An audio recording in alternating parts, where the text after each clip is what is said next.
sudah berapa lama Ibu menjadi guru pendidikan agama Islam di MTS Sahabat Pusat? Kalau di Jakarta Pusat ya, Iya, kalau di MTS itu baru 11 tahun. 11 tahun. Ya. Apa yang Ibu tahu tentang pendidikan karakter?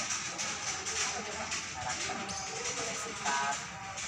sikap, norma. Kalau itu gimana? Kalau menurut Bapak gimana? Ya, norma, sikap anak-anak, bagaimana karakter dia apa baik atau buruk gitu. Ya, menurut Bapak gimana? Ya, kalau ya ini kan saya tanya ke Ibu nih, yang Ibu ketahui tentang karakter seperti apa gitu. Gini, menurut saya pendidikan karakter sangat penting ya. Iya. Cuman permasalahannya adalah kita kan ngebentuk anak itu cuma di sekolah doang. Iya. Ya kan? Terkadang nggak ngena karena waktunya lebih banyak di luar ketimbang di sekolah. Kayak saya nih misalnya, pelajaran saya kan cuma 2 jam. Saya interaksi dengan mereka cuma 2 jam kan. Sementara interaksi dengan dunia luar mereka lebih banyak.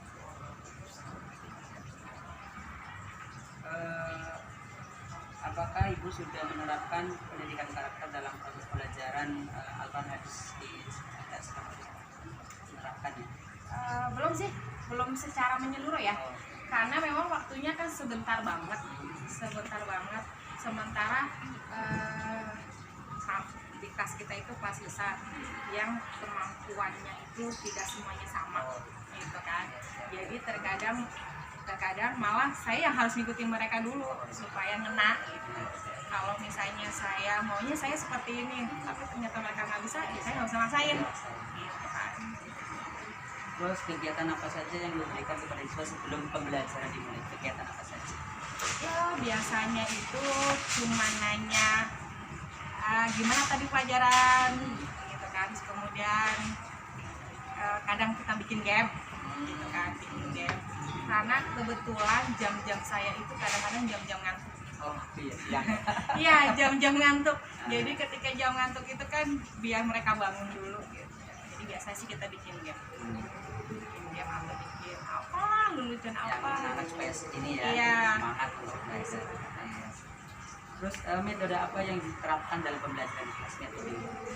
Kalau metodenya sih nggak, misalnya ceramah nggak ceramah semuanya gitu kan. Kita kolapin ya misalnya ceramah, kita harus diskusi itu biasanya. Jadi misalnya saya menyiapkan materi nih, kemudian saya campur dengan diskusinya gitu sih. Jadi ya lihat dulu sih kadang-kadang ya itu kembali karena kita di jam siang, di jam ngantuk. Kalau misalnya ceramah mulu belum tentu masuk gitu.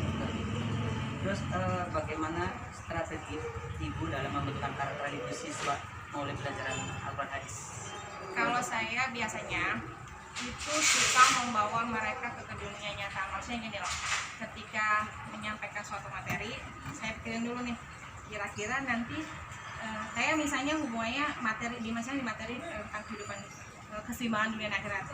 Itu kan nanti saya bawa, maksudnya kayak misalnya kita nggak boleh lah pacaran karena nanti itu tiba-tiba jadi gitu. Saya masukin seperti itu dengan ya kayak belajar santai lah gitu. Ya biar lebih kehidupan nyata anak-anak itu ya. Di sana bisa untuk strategi pembentukan karakter siswa gitu ya. Apa saja faktor pendukung dan penghambat dalam pembentukan karakter siswa ini? Faktor pendukung dan penghambatnya apa saja? Kalau penghambat begini, yaitu kita cuma ketemu 2 jam. Anak-anak lebih banyak di luar dan gadget, anak-anak lebih sering gadget kan. 1 dari 10 anak yang menggunakan gadgetnya untuk hal-hal yang positif. Hanya 1, itu pun mungkin tidak ada gitu kan. Iya kan, jadi ya seperti itulah gitu. Penghambatnya. Kalau pendukung apa? Kalau pendukungnya gini, kan kalau misalnya kayak saya pribadi malah terkadang materi itu tidak selesai ya. Ya lebih ke ini loh, kita itu manusia hidupnya cuma sebentar. Kita itu harus berpegang ke apa, ke Al-Quran dan ke hadis gitu aja sih. Jadi kayak ngasih motivasi gitu doang sih. Malah mereka lebih senang yang seperti itu gitu. Jadi ketika nanti di pelajaran selanjutnya kita tanya kemarin kita ngomongin apa ya, itu mereka ibu udah sampai sini gitu. Tadi kan ada faktor penghambat, mungkin apakah ada solusinya Bu? Ada sebenarnya. Kalau misalnya kita kan nggak boleh, nggak sih sebenarnya, bukannya nggak boleh sih sebenarnya bawa handphone ke sekolah ya. boleh. Cuman terkadang anak itu lebih sering berkhianat. Artinya gini, ayo kita buka materinya ini gitu kan. Ketika sudah dibuka, bukan berarti mereka nggak buka yang lain kan. Nah itu, kita kan nggak mungkin juga coba lihat gitu kan. Kita kesini dia tutup yang itu gitu kan. Terus itu sebenarnya. Terus pengennya itu ya misalnya antara guru dan orang tua itu sinkron ya harusnya gitu. Cuman kan gitu, orang tua tuh ketika kita panggil pasti bilang gini, saya kan punya kesibukan lain, masih gitu. Terus kemudian anak saya kan nggak cuma dia, saya harus lebih memperhatikan adiknya gitu-gitu sih sebenarnya. Sebenarnya kan maksudnya kalau misalnya kita sinkron antara orang tua dan guru lebih enak ya. Jadi memang sih kalau bisa ketemu ya saya jaga anak ibu di sekolah, ibu jaga anak ibu di rumah. Iya, tapi kan pada kenyataannya tetap mereka membiasakan, maksudnya kayak gadget sampai tengah malam pun dibiarin. Mereka main ke rumah teman pun nggak mungkin sampai diawasin sampai kemana gitu. Karena lebih pengaruh itu memang kan lingkungan. Iya.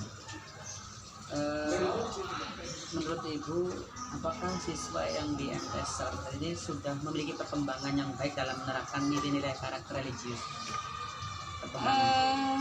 Insya Allah 75%. Karena kalau seandainya saya bilang 100%, kayaknya munafik banget ya. 75% sih sudah insya Allah. Karena kan ya itu, kita nggak boleh loh ngomong maaf, katakan seperti itu.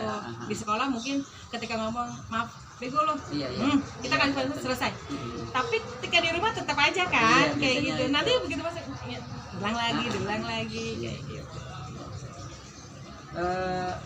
Apa solusi Ibu sebagai guru pendidikan agama Islam dalam menangani siswa yang jauh dari nilai religius, yang jauh? Kalau saya biasanya, kalau saya pribadi ya ke murid saya nih, saya kan megang kelas 7B.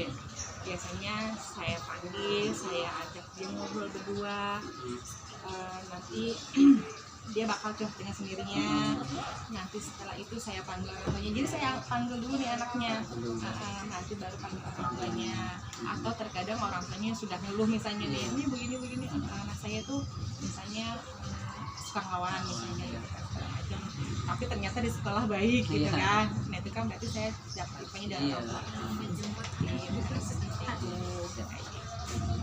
Nanti ya itu kita ajak lagi jalan-jalan yang maksudnya bisa sampai ke hati dia.